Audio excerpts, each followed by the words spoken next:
Everyone welcome to সঙ্গীর সাথে পাঠশালা। আজকে আমরা ডিএলএড পার্ট 1 সেশন 2025-27 নিয়ে আলোচনা করবো। এখানে আমরা সাবজেক্ট ম্যাথামেটিক্স সিপিএস 3 চ্যাপ্টার 1 গাণিতিক জ্ঞানের প্রেক্ষিত ইতিমধ্যে আমরা দুটো পর্ব আলোচনা করেছি। আজকে আমরা 3 নম্বর পর্ব আলোচনা করব। আজকে আমাদের 3 নম্বর পর্বের প্রথম প্রশ্ন হলো গাণিতিক সম্পর্ক বলতে কী বোঝো? গাণিতিক সম্পর্ক বলতে দুটি মৌলিক উপাদান বা বিষয়ের মধ্যে সম্পর্ক গ্রহণ করা বা সম্পর্কে চিন্তা করা বা বোঝার বিষয়টিকে বোঝানো হয়। গাণিতিক সম্পর্ক বলতে দুটি রাশির মধ্যকারের সম্পর্ক বোঝায়, যা গাণিতিক চিহ্ন, প্রতীক ইত্যাদি দ্বারা বোঝানো হয়। এখানে যেমন সমান চিহ্ন, বড় ছোট ইত্যাদি ব্যবহার করে প্রকাশ করা হয়। এই সম্পর্কগুলি বিভিন্ন পরিমাণ এবং তাদের মধ্যেকার তুলনা সম্পর্কে বর্ণনা করে। অর্থাৎ কি বলা হচ্ছে, যেখানে দুটো রাশি আমরা যদি এখানে 4 ও 2 লিখি, কিন্তু এদের মধ্যে সম্পর্কটা কি, যখন আমরা এখানে যোগ বিয়োগ বা গুণ ভাগ করব তখনই আমরা বুঝে যাব যে এদের মধ্যে কী করতে হবে। নেক্সট হচ্ছে শিক্ষামূলক সমস্যা সমাধান প্রক্রিয়া বলতে কী বোঝো, বা সমস্যা সমাধান প্রক্রিয়া বলতে কী বোঝো, বা সমস্যা সমাধান পদ্ধতি বা প্রবলেম সলভিং মেথড বলতে কী বোঝো। বলা হচ্ছে যে প্রক্রিয়ায় শিক্ষক ও শিক্ষার্থী সমাবেত প্রচেষ্টায় অর্থাৎ একত্রিত হয়ে কোনো শিক্ষামূলক অসুবিধা বা সমস্যা দূর করে তাকে শিক্ষামূলক সমস্যা সমাধান প্রক্রিয়া বলা হয়। নেক্সট হচ্ছে কাকে সমস্যা সমাধান পদ্ধতির জনক বা প্রবক্তা বলা হয়? জন ডিউইকে। কী উদ্দেশ্যে সমস্যা সমাধান পদ্ধতি বা প্রবলেম সলভিং মেথডের সৃষ্টি হয়েছে? জন ডিউই বলেছেন, শিক্ষার মাধ্যমে শিক্ষার্থীর প্রকৃত জীবন সমস্যার সঙ্গে পরিচিত হয় এবং এই সমস্যার সমাধানের প্রত্যক্ষ অভিজ্ঞতা থেকে শিক্ষা হয়।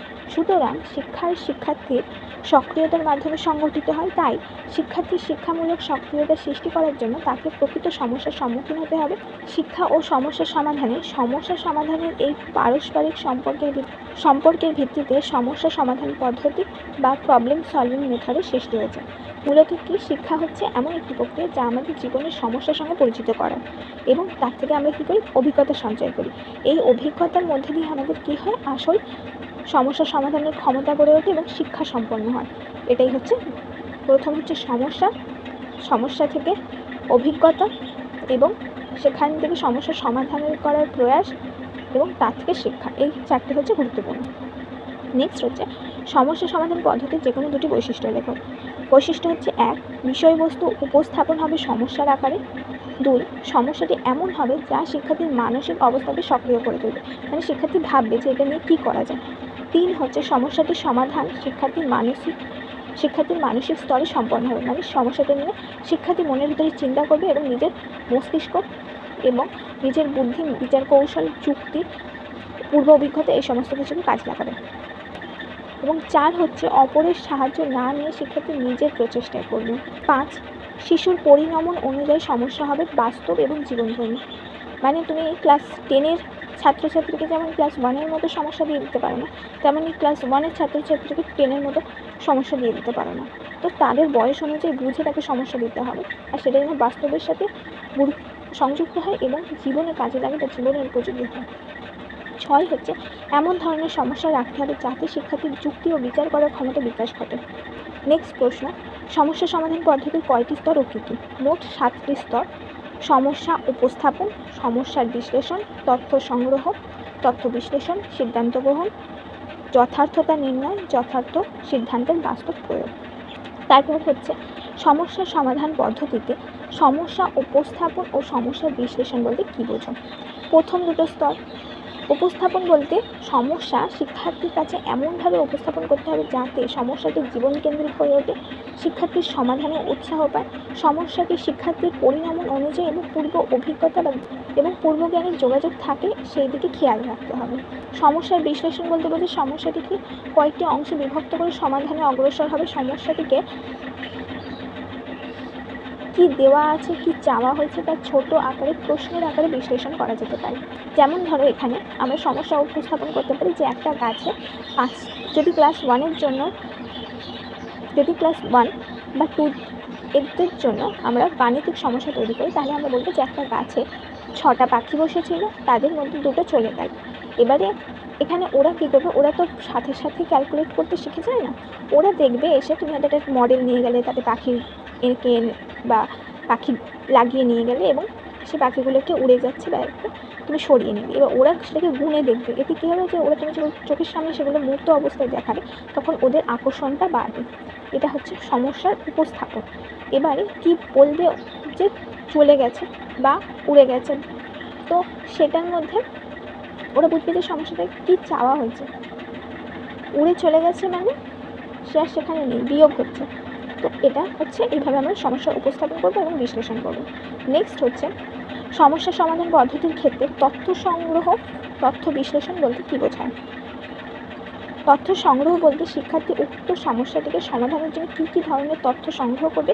এর মধ্যে উল্লেখযোগ্য হলো সমস্যা সম্পর্কে শিশুর নিজস্ব অভিজ্ঞতা এবং সংগ্রহ, 2 অন্যান্য অভিজ্ঞতার কেন্দ্র থেকে তথ্য সংগ্রহ, তথ্য সংগ্রহের জন্য ম্যাগাজিন ও অন্যান্য বই পড়া।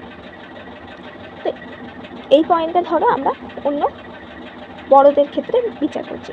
আমাদের যেহেতু ক্লাস 1-2 এর জন্য আমরা বললাম, তো সেখানে আমরা ওরা জানে যে উড়ে যাওয়া মানে সেই জায়গা থেকে ছেড়ে চলে যাওয়া, মানে গাছে কম সংখ্যক থাকবে।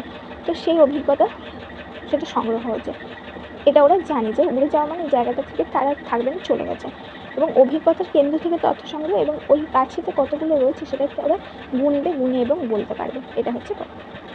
নেক্সট হচ্ছে তথ্য বিশ্লেষণ।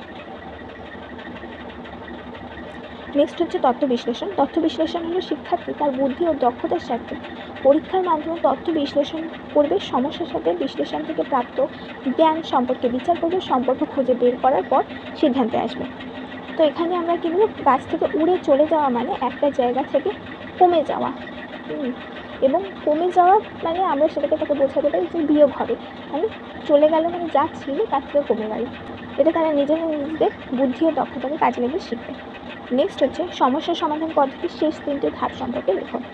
সমস্যা সমাধান পদ্ধতির শেষ 3টি ধাপের মধ্যে প্রথম হলো সিদ্ধান্ত গ্রহণ হলো তথ্য বিশ্লেষণের মাধ্যমে সঠিক উপায়গুলো বের করে সঠিক সমাধানে অগ্রসর হওয়া। মানে এই কমে যাওয়া, উড়ে যাওয়া, চলে যাওয়া, এগুলো মানে বিয়োগ হবে, সেটা ওরা বুঝবে, মানে কমবে, জিনিসটা যা আছে তা থেকে কমবে। যথার্থতা নির্ণয়, অর্থাৎ তথ্য বিশ্লেষণের মাধ্যমে সঠিক সিদ্ধান্ত হয়েছে কিনা তা বিভিন্ন পরীক্ষার মাধ্যমে যাচাই করতে হবে।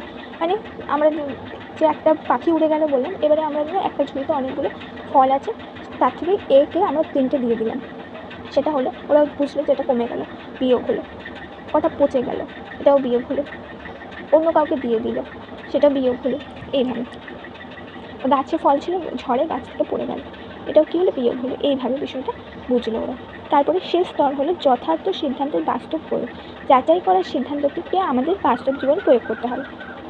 তো ওরা যখন নিজের জিনিস বা কোথাও থেকে কিছু একটা দেখছে বা কিনছে বা নিজেদের খাবার খাচ্ছে, তো সেখানে এতগুলো বিস্কুট ছিল, আমি এতগুলো নিয়ে নিলাম, কতগুলো থাকলো, এইভাবে ওরা বাস্তব জীবনে সেটা শিখবে। এবং টাকা পয়সার হিসেবে ধরো আমি তোমাকে 4টে কয়েন দিয়েছি, তার থেকে 2টো কয়েন নিয়ে নিলাম, কটা কয়েন রইলো, এগুলো ওরা শিখে যাবে এইভাবে। লাস্ট প্রশ্ন, সমস্যা সমাধান পদ্ধতির 2টি সুবিধা ও অসুবিধা লেখো। সমস্যা সমাধান পদ্ধতির সুবিধা হলো এই পদ্ধতি থেকে জীবনের সঙ্গে সম্পর্কযুক্ত করে।